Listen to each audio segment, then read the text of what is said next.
아멘. 빌립보서 2장 8절이요. 사람의 모양으로 나타나사 자기를 낮추시고 죽기까지 복종하셨으니 곧 십자가에 죽으심이라. 아멘. 에베소서 1장 20절. 그의 능력이 그리스도 안에서 역사하사 죽은 자들 가운데서 다시 살리시고 하늘에서 자기의 오른편에 앉히사. 아멘. 사도행전 1장 11절. 이르되 갈릴리 사람들아 어찌하여 서서 하늘을 쳐다보느냐. 너희 가운데서 하늘로 올려가시니 이 예수는 하늘로 가심을 본 그대로 오시리라 하였느니라. 아멘. 오늘 함께 보신 말씀 가지고 그리스도의 비하와 승기, 소요리 문답 17번째 시간인데요. 오늘 비하와 승기에 대한 부분을 다루도록 하겠습니다. 제가 오늘 함께 나눌 소요리 문답이 27문과 28문이 돼요. 한번 읽어드릴게요. 27문은 질문이 이거예요.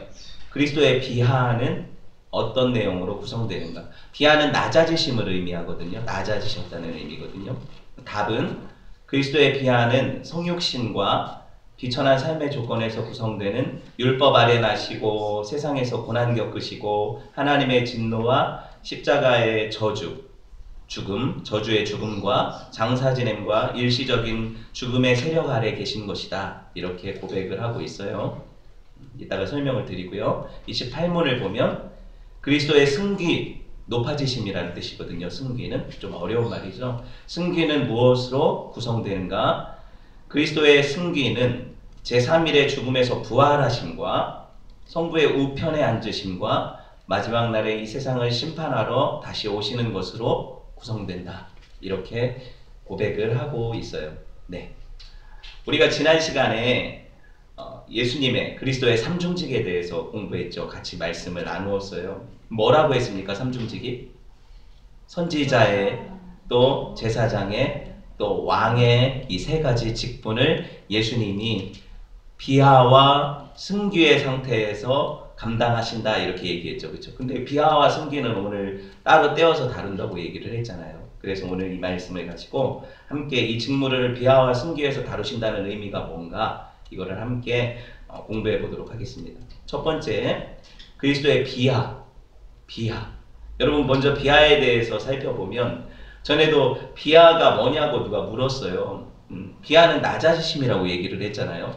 가령 어떤 사람이 자기를 향해서 나는 돼지야, 나는 벌레만 또 못해, 나는 쓰레기 같은 인간이야 이렇게 얘기하면 뭐라고 해요? 자기를 너무 비하한다고 얘기를 하죠. 의미가 그런 의미죠.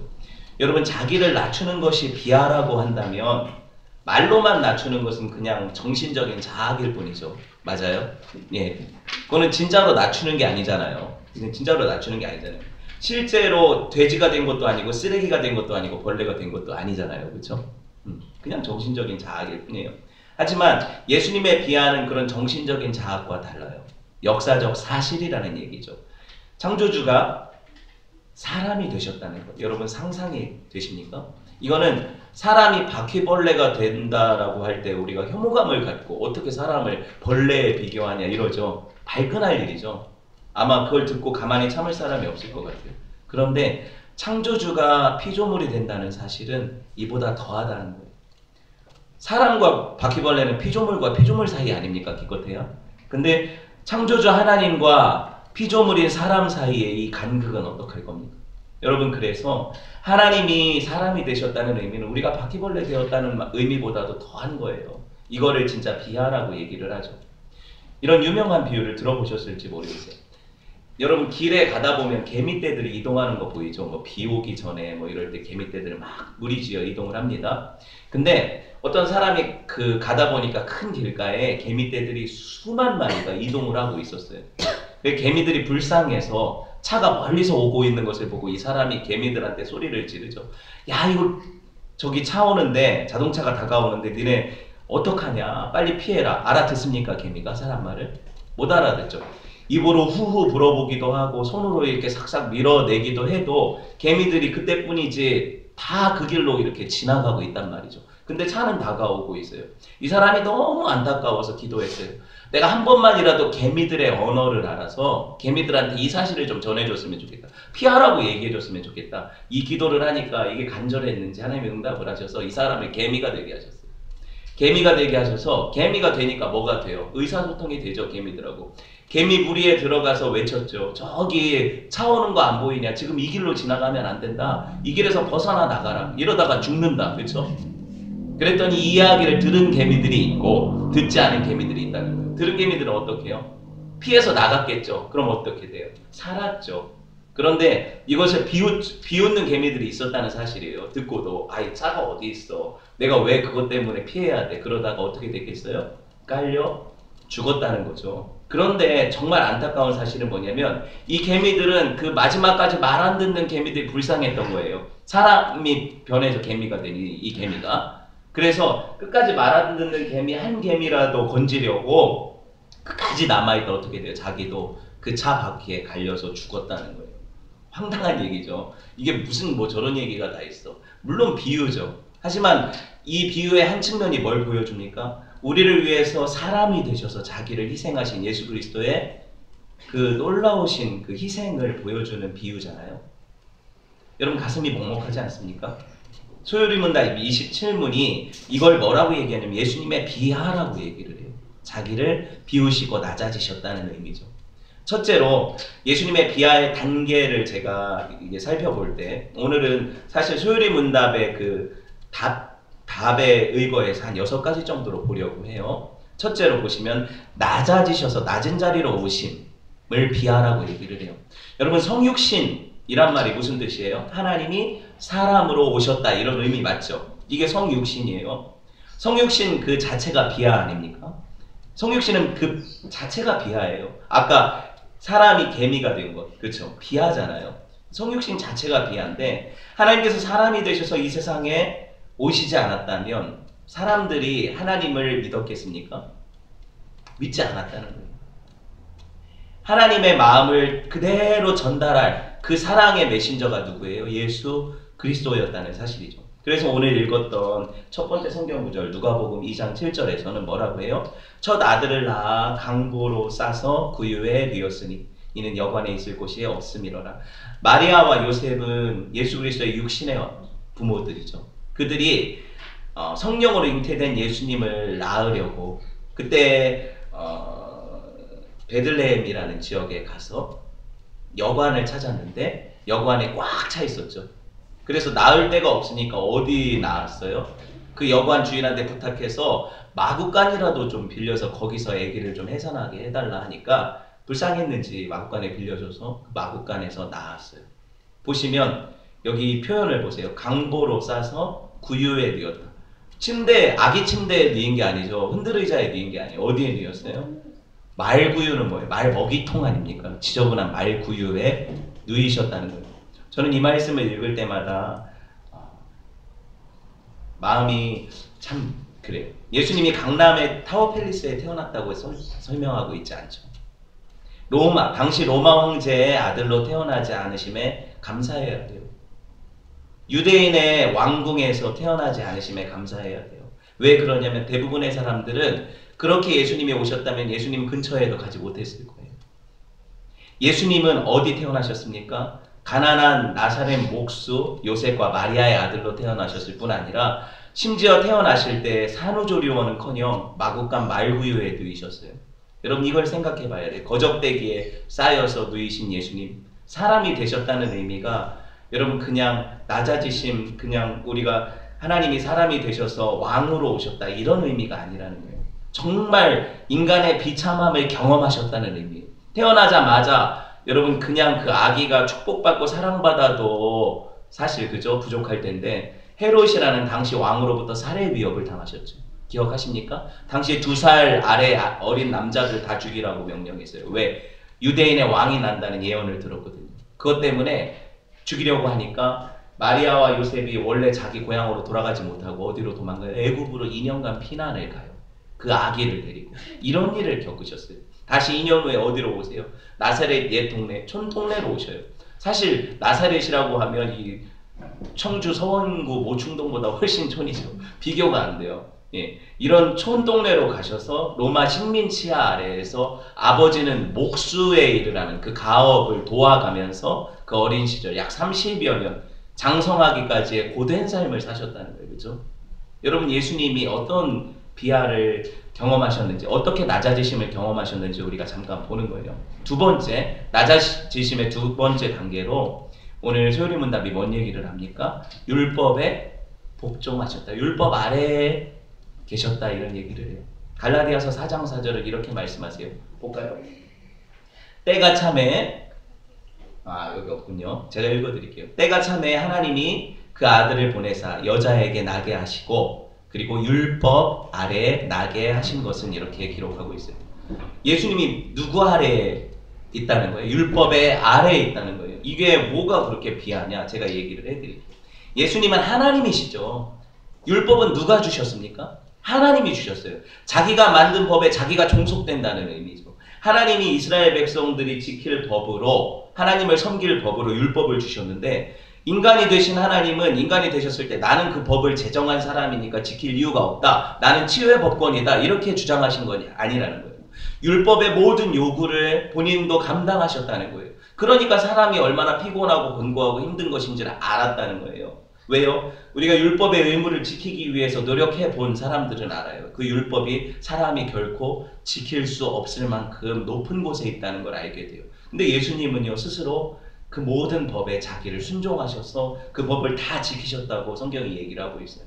율법을 지킨 사람이 오고 오는 세대에 어떤 사람도 없었는데, 다 실패했는데 오직 예수님만이 완전히 율법을 완성하셨다. 왜? 당신의 끝까지 순종하심을 통해서 이 율법을 완전히 이루셨다라고 얘기를 하고 있어요. 그래서 제가 전에 설명을 해드릴 때 예수님이 우리의 대표가 되셔서 율법의 요구를 이루셨기 때문에 우리에게 더 이상 율법의 요구는 없다 얘기를 했잖아요. 우리가 믿기만 하면. 이 이야기를 하는 거죠. 심지어 그 유명한 모세, 율법을 수여받은 사람, 그리고 대선지자 엘리야, 대단한 왕 누구, 다윗, 이런 사람들도 율법을 완전히 지키지 못했어요. 그렇죠? 그런데 우리 예수님은 이 율법을 완전히 이행하시고 지키셨기 때문에, 예수님께서 완전한 사람이셨기 때문에 사실 율법을 지키는데 어려웠을까요? 쉬웠을까요? 어렵다는 얘기를 하는 거예요. 사람이라는 건 본성적인 욕구를 가져요.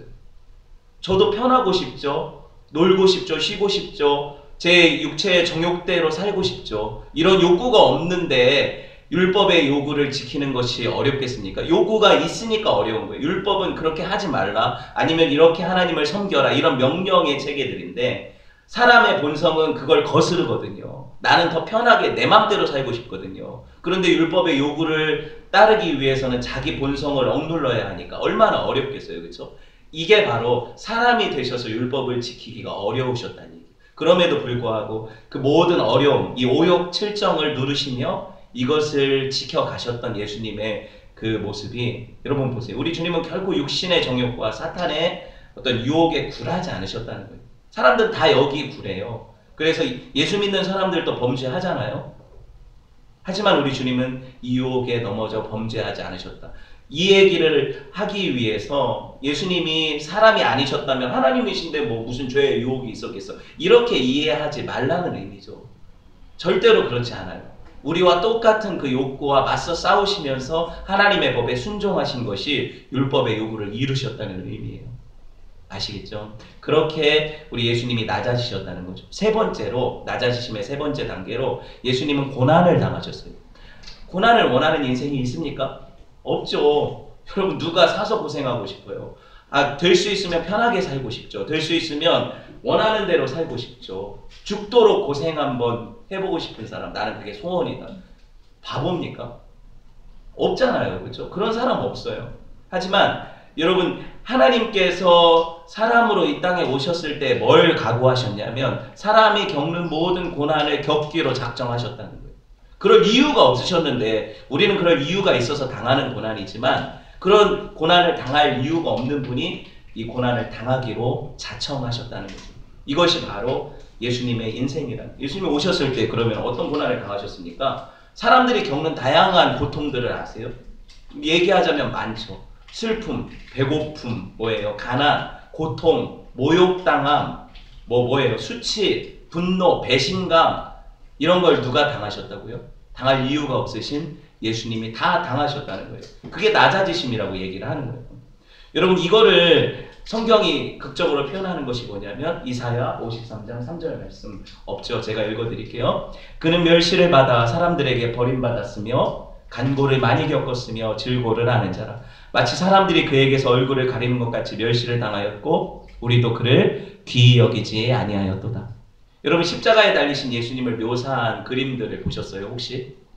전부 뭔가 이렇게 적어도 중심 부위는 천으로라도 가리고 있죠. 그렇죠? 근데 실제로 로마의 십자가 처형 방법을 보면 죄인들을 발가벗겼어요. 이 인생 성인 남자가 발가벗겨져서 그렇게 사람들이 보는 데서 공개 처형 당한다는 것이 고통도 고통이지만 얼마나 수치입니까? 그렇죠?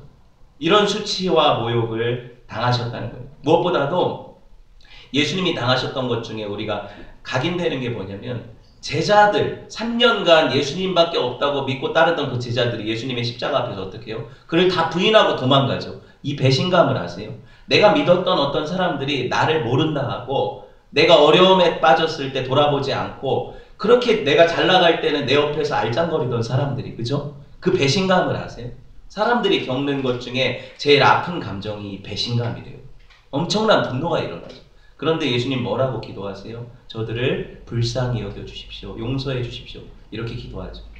여러분 이 배신감을 예수님이 안 겪어보셨냐고요? 겪어보셨다는 거예요. 예수님은 태어나실 때부터 겪으셨어요. 자기 땅에 오매 자기 백성들이 영접지 아니하였던 그죠? 처음부터 겪으셨던 배신감이. 여러분 히브리서 12장 2절에서 3절을 보면은요. 예수님에 대한 또 다른 묘사. 믿음의 주요 또 온전케 하시는 이인 예수를 바라보자. 그는 그 앞에 있는 기쁨을 위하여 뭘 참으셨냐면 십자가를 참으사 부끄러움을 개의치 아니하시더니 하나님 보좌 우편에 앉으셨느니라. 너희가 피곤하여 낙심하지 않기 위하여 죄인들에게 이같이 자기에게 죄인들이 자기에게 거역한 일을 참으신 일을 생각하라. 이 배신감을 참으신 일을 생각하라. 이렇게 이야기를 하고 있습니다. 그럼 십자가상에서 주님이 느끼셨던 가장 큰 아픔이 뭐라고 표현을 하냐면 하나님과의 단절이라고 표현을 해요. 예수님이 뭐라고 기도하셨습니까? 엘리 엘리 라마 사박다니 이런 기도를 하시죠. 이 의미가 뭐예요? 나의 하나님 어찌하여 나를 버리셨나이까? 예수님이 사람들이 자기를 무시하고 모른 체하고 조롱하는 것도 다 참을 수 있었어요. 근데 예수님이 제일 참기 힘들었던 감정이 뭐냐면 평생 한 번도 태어나서 지금까지 떠나시지도 없고 자기와 늘 함께 하신다고 느꼈던 그 하나님이 자기를 모른 채하고 그 십자가에서 자기를 버리셨다는 느낌이에요. 사랑하는 부모가 어떻게 자식을 버립니까? 그렇죠? 그런데 자식이 부모가 자기를 팔아 넘겨서 버렸다라고 생각할 때 죽게 내버려 뒀다고 생각할 때 그 상처가 어떤 상처겠어요? 그럴 때 예수님이 뭐라고 고백합니까? 나의 하나님 어찌하여 나를 버리셨습니까? 이렇게 울부짖었죠. 피 맺은 울부짖음을 보이셨어요. 여러분 이 고통을 아십니까?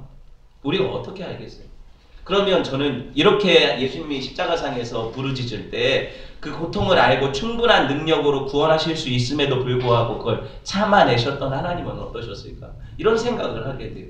아니 힘없어서 자기 아들이 죽는 걸 구원하지 못하는 분이라면 상관없죠. 아픔만 가졌겠죠. 근데 그분은 능히 이거를 구해내실 수 있는 능력을 가지신 분이에요. 오히려 죄짓고 원수된 백성들을 멸하시고 자기 아들을 살리실 수 있죠. 그런데 그 하나님은 그걸 참아내시는 아들을 죽게 내버려 두시는 거예요. 하나님 마음은 어떻습니까? 낮아지심을 아시겠어요? 네 번째로 죄에 대한 대가를 치르셨다. 이거는 제가 이런 설명을 했었죠. 예수님이 죽으신 것이 우리와 무슨 상관입니까? 라고 묻는다면 이런 대답을 해야 돼요. 예수님의 죽으심이 나와 상관이 있는 것은 그분의 죽으심이 내 죄를 대신한 죽음이기 때문입니다. 맞죠? 그걸 구속, 대속의 죽음이라고 해요. 구속은 무슨 뜻이라고 했습니까? 신약 원어를 보면 노예시장에서 노예를 값주고 사서 자유를 주는 것을 구속이라고 했어요. 그러면 그 구속, 내가 노예를 살 때 나는 돈을 지불해서 노예의 값을 주죠. 맞아요. 노예는 자기가 치르지 않은 다른 사람이 치른 값으로 자유함을 얻어서 자유를 누려요. 우리가 그런 입장이라는 거예요. 예수님이 피값으로 우리 죄를 대신해서 죽으셨기 때문에 나는 죄와 사망으로부터 자유하죠. 이것이 저와 여러분이 받은 은혜라는 거죠. 예수님이 죄에 대한 대가를 지불하시기 위해서 당하신 그 고난은 마귀의 손 아래에서 죽음을 경험하는 것이었어요. 사실 감히 마귀 따위가 어떻게 예수님을 그죠? 죽일 수 있겠습니까? 하나님이 내어주시지 않았다면 예수님이 죽으셨겠습니까? 이것을 우리가 보아야 돼요. 죄의 싹은 사망이라는 이것을 예수님께서 갚아주시기 위해서, 죄값을 치르시기 위해서 죽으셨다는 거죠. 대신 마태복음 27장 24절에 예수님을 죽게 십자가에 내어준 빌라도가 뭔 얘기를 하냐면, 제가 읽어드릴게요. 마태복음 27장 24절. 빌라도가 아무 성과도 없이 도리어 밀란이 나려는 것을 보고 물을 가져다가 무리 앞에서 손을 씻으며 이르되 이 사람의 피에 대해서 나는 무죄하다, 너희가 담아라오. 이렇게 얘기를 해요. 무슨 말이냐면 나는 저에게서 하나도 죄를 찾을 수가 없다. 빌라도가 이렇게 얘기를 했어요. 그럼 왜 죽였냐? 왜? 죄도 없는데 왜 죽였냐? 사람들이 예수를 죽이라고 그렇게 난리를 치니까 자기는 로마 총독인데 밀란이 일어나면 로마 황제에게서 자기가 미움받을까봐 총독으로 제대로 이거 못 다스리냐고 이런 얘기 들을까봐 어떻게 해요? 그들의 마음을 풀어주기 위해서 죄 없는 예수님을 내어주었다 이러는 거예요. 유대인들은 예수님을 자기가 하나님이라고 주장하는, 하나님의 아들이라고 주장하는 예수님에 대해서 화가 났기 때문에 죽여버리고 싶었던 그 마음이 맞아 떨어졌죠. 그렇죠? 그래서 십자가에 못 박게 되어졌다는 거예요. 자, 대속의 죽음에 대해서 얘기를 했어요. 다섯 번째는 이 죽으심 이후에 사실 성경에서는 예수님의 지옥 강화를 얘기를 하거든요. 죽음의 고통을 겪으시고 실제적으로 무덤에서 장사되어서 3일 동안은 생명의 호흡이 없이 썩지는 않으셨지만 죽음의 상태로 있으셨다는 얘기를 하는데, 그래서 빌립보서 2장 8절 말씀 보셨잖아요. 사람의 모양으로 나타나서 자기를 낮추시고 죽기까지 복종하셨으니 곧 십자가에 죽으심이라. 예수님의 복종의 끝은 죽으심이거든요. 하나님이 너는 다른 사람들의 죄를 대신해서 죽어야 된다 할 때 예수님이 이 말씀을 받으셔서 그럼 내가 저 사람들의 죄를 지고 죽겠습니다. 이런 언약이 이루어졌어요. 그래서 십자가에서 우리 죄를 대신해서 죽으신 거라는 거예요. 이게 복음의 원리죠. 예수님은 십자가상에서 죽음의 고통을 분명히 겪으셨고, 이건 단지 신체적인 못으로 찌르고 머리에 가시관 쓰고 매달려 있는 신체적인 아픔도 엄청 났겠지만, 사실 이것만을 가지고 대신 다른 사람을 위해서 신체적인 아픔을 당했다는 것, 그리고 죽음을 당했다는 것, 이것 때문에 예수님의 이 십자가의 죽음을 높이지는 않거든요. 이게 무슨 말입니까? 이 죽음의 고통에 대해서 다시 생각을 해봐요. 안중근 의사 같은 사람들은 민족을 위해서, 그쵸? 그 민족의 적을 저격하고 자기는 죽을 때에도 떳떳하게, 그쵸? 그 고통 앞에서도 당당하게. 그럼 예수님은요? 죽음을 두려워하는 모습이 드러나고, 그쵸? 그 예수님의 말이나 모습 속에서, 그리고 십자가의 고통 가운데에서 예수님이 죽어가는 모습을 볼 때, 그러면은 우리가 존경하는 위인들과 예수님의 죽음이 무슨 차이냐 이렇게 얘기할 수 있잖아요. 오히려 당당하게 죽어간 사람들이 많은데 왜 예수님은 겟세마네 동산에서 할 수만 있으면 이 잔을 내게서 옮기십시오 기도할 정도로 왜 두려움에 떠셨냐는 거죠. 그렇죠? 예수님은 그럼 그런 사람들보다도 못하다는 얘기입니까? 절대 그게 아니라는 얘기를 하는 거죠. 성경이 얘기하는 것은 뭐냐면 예수님이 받으신 고난은 단지 사람들을 대신해서 죽는 육체적인 고난에 불과하지 않다. 오고 오는 모든 세대, 아담의 죄로부터 사람들이 그 죄의 진노와 형벌 받아야 될 모든 인류의 죄를 대표하는 그 죽음이라는 거예요. 그래서 그 죄의 짐의 무게가 예수님을 눌렀고, 그래서 그 고통과 아픔이 사실 한 사람이 어떤 다른 사람들을 위해서 죽는 고통과 비교할 수 없을 만큼의 대속의 죽음에 깊이가 있다는 거예요. 여러분, 이것을 성경이 계속해서 우리에게 증언을 하고 있죠. 네. 여섯 번째, 죽음의 권세 아래 잠깐 놓이셨다. 고린도전서 15장 4절에 보면 예수님은 죽으신 이후에 장사 지낸 바 되었다가 성경대로 사흘 만에 다시 살아나사 이런 말이 있어요. 살아나시긴 하셨죠. 부활하셨죠. 근데 부활 전에 분명히 사흘 동안 어디에 계셨어요? 땅 속에 계셨죠. 그 무덤 안에 계셨죠. 이게 무슨 의미입니까? 예수님이 죽음의 권세 아래 사흘간 종속되셨다. 이 의미는 예수님을 우리가 보통 뭐라고 해요? 생명의 주님이라고 얘기를 하죠. 어떻게 생명의 주님이 말 그대로 모순이 되잖아요. 생명에 우리에게 영생을 주시는 분이 자기가 죽음 아래 매여 있을 수 있습니까? 이 딜레마 아니에요, 그렇죠? 그런데 이것을 예수님께서 감당하셨다는 사실이 너무 놀라워요. 뭐 우리가 풀 수 없는 신비죠. 그래서 자기 자신이 이 사망의 권세 아래 놓이심으로 우리를 사망의 권세에서 자유케 하셨다 이야기를 하는 거예요. 예수님이 말구유에 오셨다고 했죠. 오셨을 때 말구유는 뭐 하는 곳입니까? 말이 밥을 먹는 곳이죠. 예수님은 늘 자기를 향해서 나는 생명의 떡이다 말씀하셨어요. 나를 먹고 나를 마셔라 이렇게 얘기하셨어요. 예수님이 이 땅에 오셨던 이유는 자기 피와 살을 찢겨서 우리에게 생명의 양식을 주시기 위해서라는 거예요. 그래서 밥그릇에 오시는 거죠. 그런 의미를 보면 예수님의 죽으심은 비하의 절정이라는 거죠. 빌립보서 2장 5절에서 8절 말씀 제가 읽어드릴게요. 너희 안에 이 마음을 품으라. 곧 그리스도 예수의 마음이니 그는 근본 하나님의 본체시나 하나님과 동등됨을 취할 것으로 여기지 아니하시고 오히려 자기를 비워 종의 형체를 가지사 사람들과 같이 되셨고 사람의 모양으로 나타나사 자기를 낮추시고 죽기까지 복종하셨으니 곧 십자가에 죽으심이라. 여러분, 예수님이 성부 하나님보다 못하십니까? 예수님이 성령 하나님보다 모자라세요? 전에 얘기했죠. 예수님은 완전하신 하나님이시다. 동일 본질, 동일 본체시다 얘기했어요. 그죠? 완전하신 하나님이시지만 하나님이시라도 자기를 비워서 사람이 되셨어요. 낮아지셨다는 거예요. 성부 하나님의 뜻에 자기가 온전히 순종하심으로 자기의 주체적인 모든 것들, 자발적인 본성들을 내려놓으시고 순종하셨다는 거예요. 이것이 비하의 위대함이죠. 우리가 이것을 생각해 봐야 돼요. 예수님이 실제로 성육신에서 이 지상에서 생활하셨던 기간에도 신성을 가지고 계셨어요. 맞죠? 인성과 신성을 같이 가지고 계셨어요. 하지만 여러분, 여기서 우리가 주목해 봐야 될 게 사람들이 예수님을 보자마자 저분은 하나님이라고 알아봤어요? 못 알아봤어요? 유대인들이 못 알아봤죠. 못 알아봤다는 이유를 아세요? 신성을 가지신 그분이 하나님이신데 왜 사람들은 하나님이라고 인정하지 않았고 못 알아봤을까요? 신성을 가리셨다는 거예요. 완전한 하나님이셨음에도 불구하고 자기가 완전한 하나님이시지만 하나님이심을 다 드러내지 않으셨다는 거예요. 자기의 능력을 제한하셨고 자기의 그 본 모습을 완전히 보여주지 않으셨다는 거예요. 왜? 그게 비하니까. 그게 낮아지심이니까. 이해되셨죠? 그렇게 자기를 낮추셨다는 거예요. 교회사에 유명한 명언이 있어요. 예수님은 자기의 자기됨을 지키려 하시기에 그분은 자기의 자기됨을 다 드러내지 않으셨다. 이 무슨 말이냐면 성육신과 비하를 완전히 이루시기 위해서는 자기가 하나님이신 것을 다 드러내셔서는 안 됐다는 거예요. 이것이 얼마나 우리에게 놀라운 은혜입니까? 웨스트민스터 신앙고백서 8장에서 이렇게 고백을 해요. 잘 들어보세요. 이 직분을 주 예수께서는 아주 기꺼이 맡으셨으며 이 직분을 이행하기 위해서 그는 율법 아래 태어나셨고 율법을 온전히 성취하셨으며 자신의 영혼에 가장 극심한 고뇌들을 직접 겪으셨으며 그의 몸으로는 가장 아픈 고통들을 당하셨고 십자가에 못 박혀 죽으시고 장사되어 사망의 권세 아래 있었으나 결코 썩지 않으셨다. 예수님의 비하에 대해서 이렇게 표현을 하고 있죠. 여러분, 이런 말들을 들었을 때 나는 뭐 그래? 예수님 그렇게 되셨다네? 아무 느낌이 없다면 난 성도가 아니라는 거예요. 이게 누구 때문이냐는 거죠. 저와 여러분 때문 아닙니까?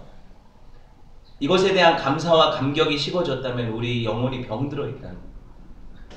말로 표현할 수 없어서 이거를 제가 이거 뭐 구구절절히 설명하고 있지만 사실 어떻게 설명을 다 해내겠어요? 저는 진짜 100만 분의 1도 설명을 할 수가 없어요.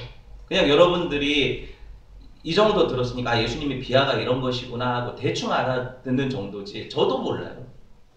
이 자리에선 제가 예수님의 비하를 어떻게 알겠습니까? 이제 우리는 고린도후서 5장 15절에 예수님을 믿는 사람들이 살아갈 그 분명한 길을 제시하고 있거든요. 제가 읽어드릴게요. 저가 모든 사람을 대신하여 죽으심은 산자들로 하여금 다시는 저희 자신을 위하여 살지 않고 오직 저희를 대신하여 죽었다가 다시 사신 자를 위하여 살게 하려 하심이라. 이걸 기억하며 살아가야 하는 인생들이에요. 예수님이 낮아지신 이유가 바로 이거니까요. 그렇죠? 그리고 두 번째로 비하 다음에 뭐예요? 그리스도의 승귀에 대해서. 이거는 좀 짧아요. 그리스도의 승귀. 그리스도의 비하가 그분의 낮아지심의 몇 단계들을 설명하는 거였잖아요, 제가. 그렇다면 승귀, 예수님의 높아지심도 제가 몇 단계로 설명을 드릴게요. 첫 번째로 부활을 얘기를 해요. 예수님의 높아지심의 첫 단계가 뭐다? 부활이다. 그분의 부활이다.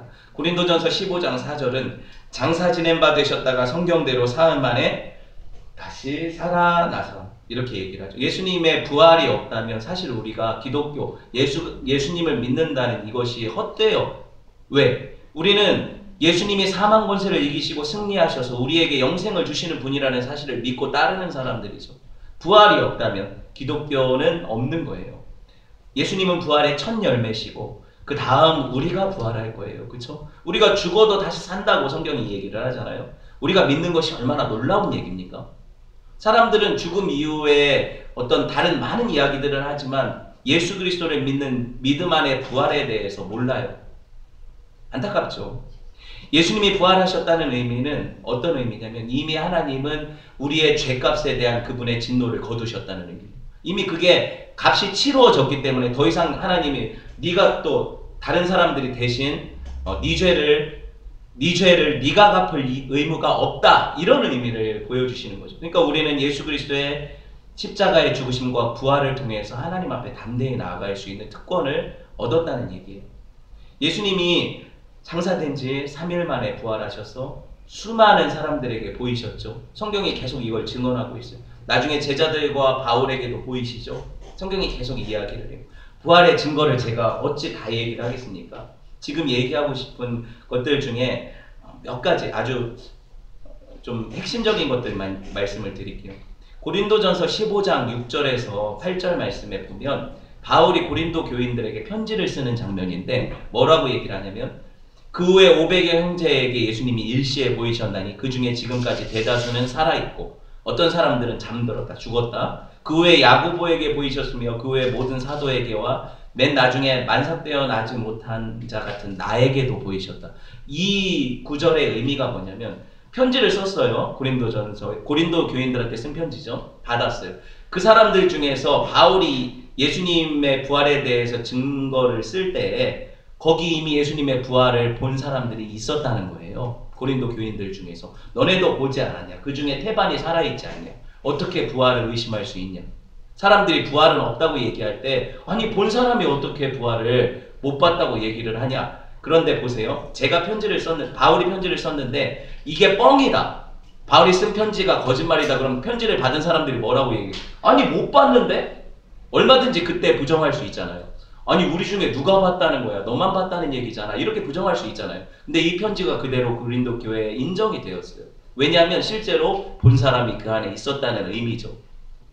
예, 이렇게 얘기해도 사실 역사적인 어떤 부활의 증거에 대해서 많은 부분에 부정의 시도가 있었잖아요. 그래서 제가 그냥 가장 확실한 증거 한 가지만 얘기를 할게요. 부활이 거짓이었고 예수님이 다시 살아나심이 없었다면 예수님 버리고 도망갔던 제자들이 다시 변해서 그분을 위해서 자기 목숨을 드릴 만큼 변했다는 것 자체가 완전 넌센스예요. 이해가 안 돼요. 왜냐하면 자기 목숨 한 목숨 살리려고 예수님 모른다고 도망갔던 사람들이 예수님의 부활도 경험하지 않고 그분의 살아계심도 보지 않고 다시 이제 내가 후회된다. 예수님을 위해서 죽겠다. 이러면서 가가지고 예수님 부활의 거짓을 꾸며댄 다음에 그 자기들이 꾸민 그 거짓말을 위해서 자기 목숨을 다 드려요. 실제로 예수님 제자들은 다 순교했거든요. 그리고 500여 형제들 중에 대부분이 순교했거든요. 그러면은 미친 거 아닙니까? 그렇죠? 자기가 꾸며낸 부활이라는 거짓말을 가지고 죽는 거잖아요. 코미디 아니에요. 그렇죠? 이래서 예수님의 부활에 대한 증거가 충분하지만 사실 믿을 수 있는 건 뭐냐면 하나님이 믿음을 주셔야 믿는 거예요. 그렇죠? 저와 여러분 이게 의심 없이 믿어지니까 영과 육의 부활을 나중에 우리도 죽고 나서 그냥 끝나는 게 아니라 땅에 썩어지는 게 아니라 다시 부활할 것을 믿는 자들이죠. 이게 바로 예수님의 승귀의 시작이라는 거예요. 승귀의 두 번째는 승천이에요. 예수님 부활하시고 그냥 여기 계십니까? 아니죠. 여기 계시지 않고 승천하셨어요. 그래서 사도행전 1장 9절에 보면 이 말씀을 마치시고 그들이 보는 데서 올려져 가시니 많은 사람들이 보는 데서 올려져 가셨대요. 구름이 그를 가려 보이지 않게 하더라. 우리 주님이 부활하신 이후에 사람들하고 만나셨죠. 제자들하고 접촉하셨죠. 아까 그 증명을 했어요. 여러 가르침을 주시고 부활하시기 전과 다른 육체를 가지고 왔다 갔다 하시면서 많은 사람들에게 보이신 이후에 40일이 지나서 예수님은 어떻게 하셨어요? 사람들이 보는 앞에서 하늘로 올려가셨다. 이걸 승천이라고 얘기해요. 예수님이 하나님이 계신 하늘 3층천으로 가셨다. 유대인들의 관념 가운데 첫째 하늘은 우리가 보는 이 하늘이고 둘째 하늘은 우주 공간이고 셋째 하늘은 하나님 계신 하늘이거든요. 그래서 예수님이 그렇게 올라가셨다는 의미를 이해를 하는 거예요. 그런데 저와 여러분이 믿는 천국, 하나님의 나라는 특정한 장소를 얘기하지 않죠. 그럼 뭘 얘기합니까? 하나님이 다스리시는 그분의 주권이 있는 나라가 하나님의 나라죠. 그러니까 저와 여러분 안에 예수님이 처소를 삼으시고 오셔서 다스리시고 계시다는 사실, 성령을 통해서 이걸 우리가 한 가지 알 수 있고요. 여기서 끝나면 사실 재림이 없잖아요. 그렇죠? 그게 아니에요. 또 우리가 예수님이 실제적으로도 보좌 우편에 앉으신 그분이 심판하러 다시 오리라는 믿음. 이 세 번째, 보좌 우편에 앉으신 그분이 장차 심판하실 주가 되신다. 이것이 승기의 또 세 번째 이야기죠. 마가복음 16장 19절에 보면 주 예수께서 말씀을 마치신 후에 하늘로 올리사 하나님 우편에 앉으셨다. 보좌 우편이라는 의미가 뭐예요? 하나님이 자기의 최고의 후계자로 인정하셨다. 자기의 권능의 오른편에, 오른편 항상 뭐예요? 가장 중요한 자리라는 의미를 갖죠. 그래서 자기 오른편에 앉으셨다고 얘기를 해요. 옛 제국의 황제들이 자기 황위를 이을 황태자들을 자기 우편에 앉혔거든요. 그런 의미를 보여주는 거예요. 그래서 예수님을, 그 부활하신 예수님 그리고 승천하신 예수님을 하나님께서 어떻게 하셔요? 모든 이름 위에 뛰어난 이름을 주시고 모든 무릎이, 모든 세상 사람들이 그분의 발 아래 무릎 꿇게 하셔서 저와 여러분이 지금 예수님을 뭐라고 부릅니까? 주님이라고 부르죠. My Lord라고 부르죠. 그죠? 그렇게 얘기하게 하시는 분이 하나님이시라는 거예요. 높임을 받으셨죠. 빌립보서 2장 9절 10절 이러므로 하나님이 그를 지극히 높여 모든 이름 위에 뛰어난 이름을 주사 하늘에 있는 자들과 땅에 있는 자들과 땅 아래에 있는 자들로 모든 무릎을 예수 이름 앞에 꿇게 하시고, 여러분 장차 온 세상의 왕으로 임하셔서 그분이 이제 어떻게 하실 거예요? 공의로 세상을 심판하실 것이다. 사도행전 17장 31절에 보니까 이는 정하신 사람으로 하여금 천하를 공의로 심판하실 날을 작정하시고 이에 그를 죽은 자 가운데서 다시 살리신 것으로 모든 사람에게 믿을 만한 증거를 주셨음이라 하니라. 예수님이 종말에 마지막 때에 이 세상을 심판하러 오실 거예요. 그게 재림이에요. 이 재림 시에 천사들이 이렇게 고백을 해요. 예수님의 재림 시에는 예수님이 지금 하늘로 들려 올라감을 본 그대로 오시리라 이렇게 고백을 하고 있어요. 예수님의 재림이 지금 아직 이루어지지 않았다고 우리가 주장할 수 있는 근거는 예수님께서 우리 모든 사람들이 보는 앞에서 그렇게 임재하지 않으셨기 때문이죠. 그래서 이것을 역사 속에 일어날 분명한 재림의 사건이라고 우리는 기대하고 기다리고 있어요. 지금 이단들이, 수많은 이단들이 자기가 뭐라고 주장해요? 자기가 재림 예수라고 주장해요. 다시 온 예수라고 얘기를 해요. 어이없는 거죠. 신천지 이만이나 뭐 장길자나 문선명이나 정명석이나 많은 이단들이 자기가 예수라고 얘기를 하는 거예요. 아니면 보혜사라고 얘기를 하고, 그렇죠? 이런 얘기를 하는데 다 가짜라는 거죠. 이것은 여러분 보세요. 예수님이 다시 오시겠다는 그 약속의 때는 아무도 모른다고 성경이 얘기하고 있어요. 하나님 아버지만 아신대요. 심지어 아들조차도, 예수님 자기 자신조차도 하나님께서 가리우셨기 때문에 알지 못한다고 고백을 하시죠. 그런 것이 바로 재림의 날인데 누가 몇 월 며칠에 예수님 오신다 하면 다 거짓말이라는 거죠. 그럼 믿지 말아야 돼요. 이단이라는 거예요. 주님이 분명한 사실은 재림하신 이후에는 선악간의 사람을 심판하셔서 예수 믿는 자들은 자기 보좌 우편에 앉으실 것이고, 예수님을 믿지 않고 여전히 자기 죄 가운데 사는 사람들에게는 멸망을 선포하실 그날이 분명히 오실 거라는 말씀을 맺으려고 해요. 제가 많은 내용이 있지만 좀 이렇게 빠르게 설명을 드리면서 마무리를 하는데 앞으로 계속 조금씩 더 나눴으면 좋겠어요. 우리 주님이 비하의 상태에서도 또 높아지신 승귀의 상태에서도 여전히 우리의 왕이시라는 사실을 고백하고 믿으시길 바랍니다. 그분이 여전히 우리의 선지자이시고 제사장으로서 우리를 위해서 말씀하시고 우리를 위해서 중보하시고 지금도 여전히 우리를 위해서 처소를 예비하고 계시다는 사실을 믿으시기를 바랍니다. 우리 구원도 그분의 은혜로 인한 것이고 우리의 모든 삶도 그분의 손 안에 있어요. 저와 여러분이 사나 죽으나 예수님의 것이죠. 이것을 믿음으로 한 주간 예수님 안에서 화평을 누리고 평안한 삶을 사는 저와 여러분 되시기를 주님의 이름으로 축원을 드립니다. 우리 함께 기도할게요.